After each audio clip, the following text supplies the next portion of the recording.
Assalamualaikum warahmatullahi wabarakatuh. Para permisa, kali ini kita akan berbincang tentang satu upaya kreatif Jawa Tengah dalam menghadapi situasi COVID-19. Saat pandemi tengah melanda, Jateng meluncurkan gerakan Jogotonggo yang sukses menggerakkan masyarakat untuk saling peduli sesama untuk meringankan beban sesama manusia. Saat ini, ketika COVID sudah mereda, sudah berada di level 1, Jawa Tengah meluncurkan gerakan yaitu Ileng lan Ngilengke, yang intinya kita tetap saling mengingatkan dan saling waspada satu sama lain. Kita akan berbincang dengan narasumber yang sangat spesial. Ada Bapak Dekan Fakultas Kesehatan Masyarakat Universitas Muhammadiyah Semarang, Bapak Dr. Sayono SKM MKes, EPIT. Assalamualaikum Bapak. Waalaikumsalam warahmatullahi wabarakatuh. Bagaimana kabarnya Bapak? Alhamdulillah sehat, Mbak Mei, sehat ya? Alhamdulillah saya juga sehat. Oke, syukur kalau begitu.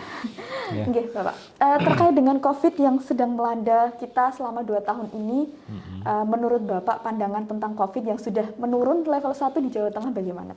Ya, kita bersyukur ya bahwa perjuangan kita, upaya kita di masa-masa kemarin, bulan-bulan sebelumnya, mungkin lebih dari 1 tahun berupaya untuk berjuang melawan COVID, menghindari penularan dan sebagainya dengan penuh upaya dan kesabaran tentunya ya. Ini sudah menghasilkan situasi yang lebih baik. Artinya ini semuanya kita syukuri bahwa perjuangan kita, upaya kita di masa-masa yang kemarin sudah membuahkan hasil yang menggembirakan.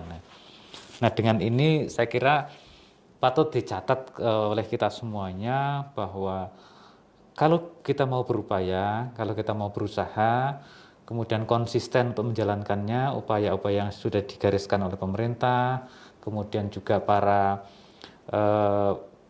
pelaksana program di lapangan, digabungkan dengan pengetahuan-pengetahuan baru dari para ilmuwan yang membidangi, ini bisa dianut dan dilaksanakan oleh masyarakat, maka buahnya akan lebih baik, akan lebih manis dan akan menjadi harapan yang lebih baik bagi kita semuanya. Iya. Terus bagaimana tentang gerakan yang sedang dilakukan oleh Jawa Tengah, Bapak? Gerakan Ileng lan Ngilengke.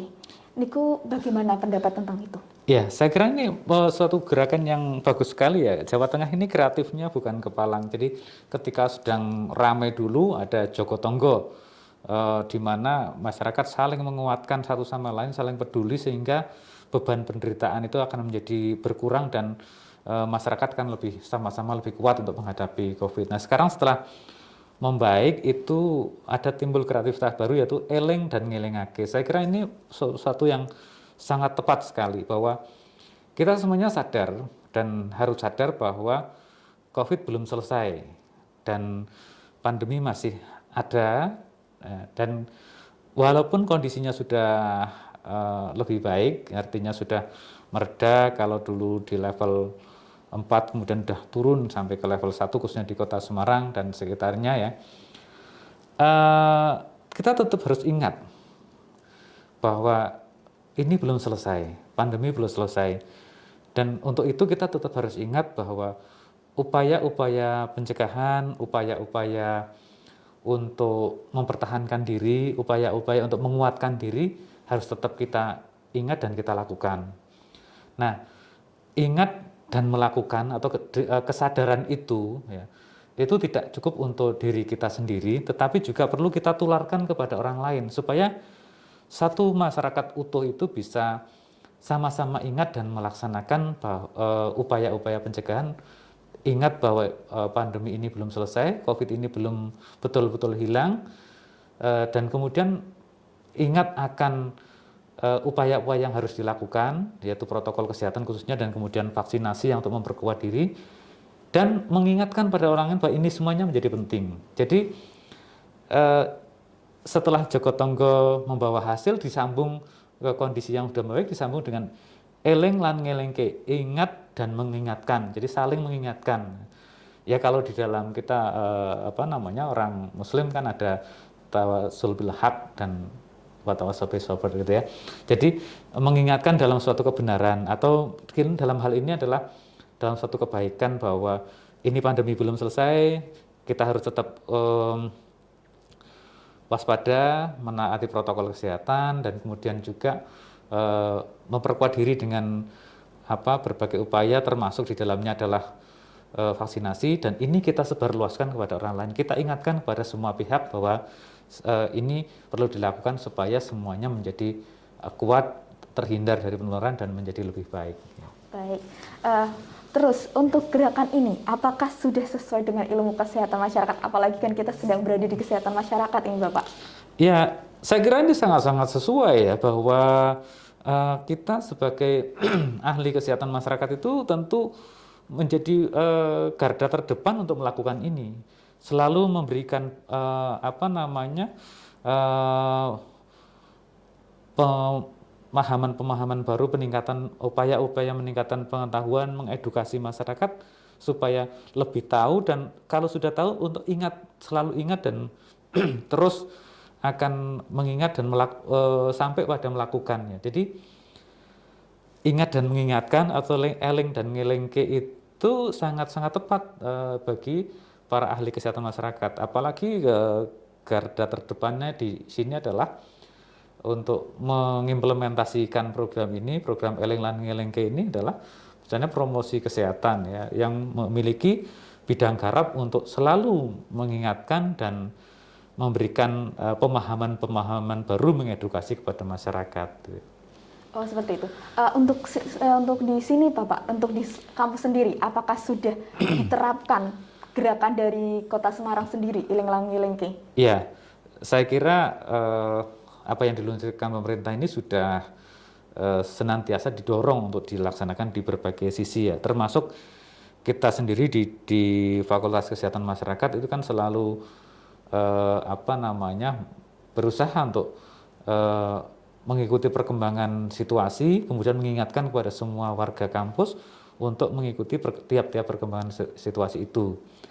Wujudnya adalah setiap tahap perkembangan pasti akan disusul dengan surat edaran yang baru oleh rektor untuk menyesuaikan keadaan, dan ini disebarluaskan kepada seluruh unit kerja sehingga semua pegawai dan mahasiswa itu ikut memahami apa yang harus dilakukan dan apa yang harus dipenuhi supaya bisa mengikuti kegiatan-kegiatan akademik di kampus. Nah, saya kira hal yang baik ini juga terus perlu kita sebarluaskan dan kita kita tingkatkan untuk keluar kampus, keluarga kita masing-masing dan juga masyarakat di sekitarnya. Oh, begitu. Terus Bapak, kalau misalnya apakah saya dengar-dengar nih Bapak, apakah jika nanti ada suatu saat ada level ketiga lagi, apakah gelombang ketiga, belum ada gelombang ketiga lagi, itu apakah dari Kota Jawa Tengah sendiri ada kreatif lagi seperti yang lainnya tadi udah ada Iling Lan Ngelingke? Saya kira mau gelombang ketiga, keempat atau mudah-mudahan sudah tidak ada lagi gitu ya. Amin, gitu Bapak. Kita semuanya sudah menyadarinya bahwa ketika kemarin sedang tinggi-tingginya permasalahan, angka kejadiannya sedang banyak-banyaknya, kita sudah bahu-membahu dengan Joko Tonggo, kemudian konsisten untuk melakukan pembatasan kegiatan masyarakat secara mikro ya, PPKM mikro dan sebagainya, itu membuahkan hasil yang baik. Kemudian disusuli dengan Eling Lan Ngelingke. Kalau ini benar-benar diimplementasikan, saya berharap ini mampu menahan munculnya gelombang ketiga. Saya berharap kalau ini bisa diimplementasikan bersama di seluruh lini kehidupan, maka gelombang ketiga tidak terjadi. Ini harapannya, dan ini menjadi kewajiban terutama bagi kita semuanya insan kesehatan masyarakat untuk menggelorakan ini, untuk menggerakkan ini, untuk membumikan ini ke masyarakat supaya masyarakat tetap sadar dan melaksanakan upaya-upaya pencegahan sehingga tidak terjadi gelombang ketiga. Walaupun mungkin di daerah-daerah lain, di negara lain ada berita itu terjadi. Iya, itu dengar-dengarkan ada gelombang ketiga, terus ada yang bilang lagi tambah ada varian-varian baru dari COVID sendiri itu Bapak. Iya, kalau yang namanya virus itu sudah menjadi sifat alamiahnya, jika memasuki situasi baru, memasuki media hidup yang baru, pasti akan membentuk suatu varian baru. Itu sudah sifat alamiahnya. Tidak ada yang tidak ada yang perlu dikhawatirkan dengan itu semuanya, karena memang sifat alamiahnya begitu. Yang penting bagi kita adalah bahwa perubahan-perubahan biologi virus ini jangan menjadikan kita itu sebagai sebuah hal yang menakutkan, karena itu sudah sifat alamiah virus itu seperti itu. Yang penting bagi kita adalah bagaimana kita menjaga supaya diri kita tidak terpapar, bagaimana menjaga supaya diri kita itu kuat, yaitu dengan tetap tentu konsumsi zat gizi yang sesuai, kemudian juga kebugaran kita dijaga dengan berolahraga, dan juga vaksin kita maksimalkan ya, terutama para pelaksananya adalah menjangkau sebanyak mungkin. Kemudian bagi institusi pendidikan kita ikut mendorong supaya bisa ikut kontribusi dalam pelayanan ataupun mengedukasi kepada masyarakat untuk berpartisipasi ya.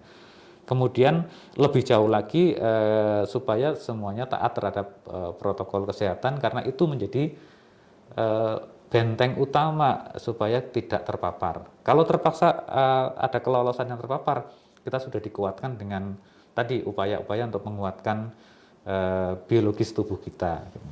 Baik, baik Bapak Ibu sekalian, dikarenakan waktu yang sudah membatasi, mari kita akan dengarkan closing statement dari Bapak Sayono sendiri. Ya, mari kita sama-sama hadapi situasi pandemi ini dengan tetap ingat dan waspada, dan mengingatkan kepada semua pihak bahwa pandemi belum selesai, kita masih perlu mempertahankan diri dengan upaya-upaya mentaati protokol kesehatan dan juga menguatkan tubuh kita. Dengan seperti itu secara konsisten, mudah-mudahan tidak ada gelombang berikutnya dan pandemi akan segera berakhir. Saya kira demikian, ya terima kasih. Terima kasih Pak, terima kasih banyak Bapak Sayono sudah meluangkan waktu. Kita sudah menambahkan sedikit ilmu dan kewaspadaan untuk masyarakat untuk tetap mengingatkan satu sama lain di Bapak. Iya, betul kita akan sekali. Ketemu lagi di podcast selanjutnya. Terima kasih. Assalamualaikum warahmatullahi wabarakatuh. Waalaikumsalam warahmatullahi wabarakatuh.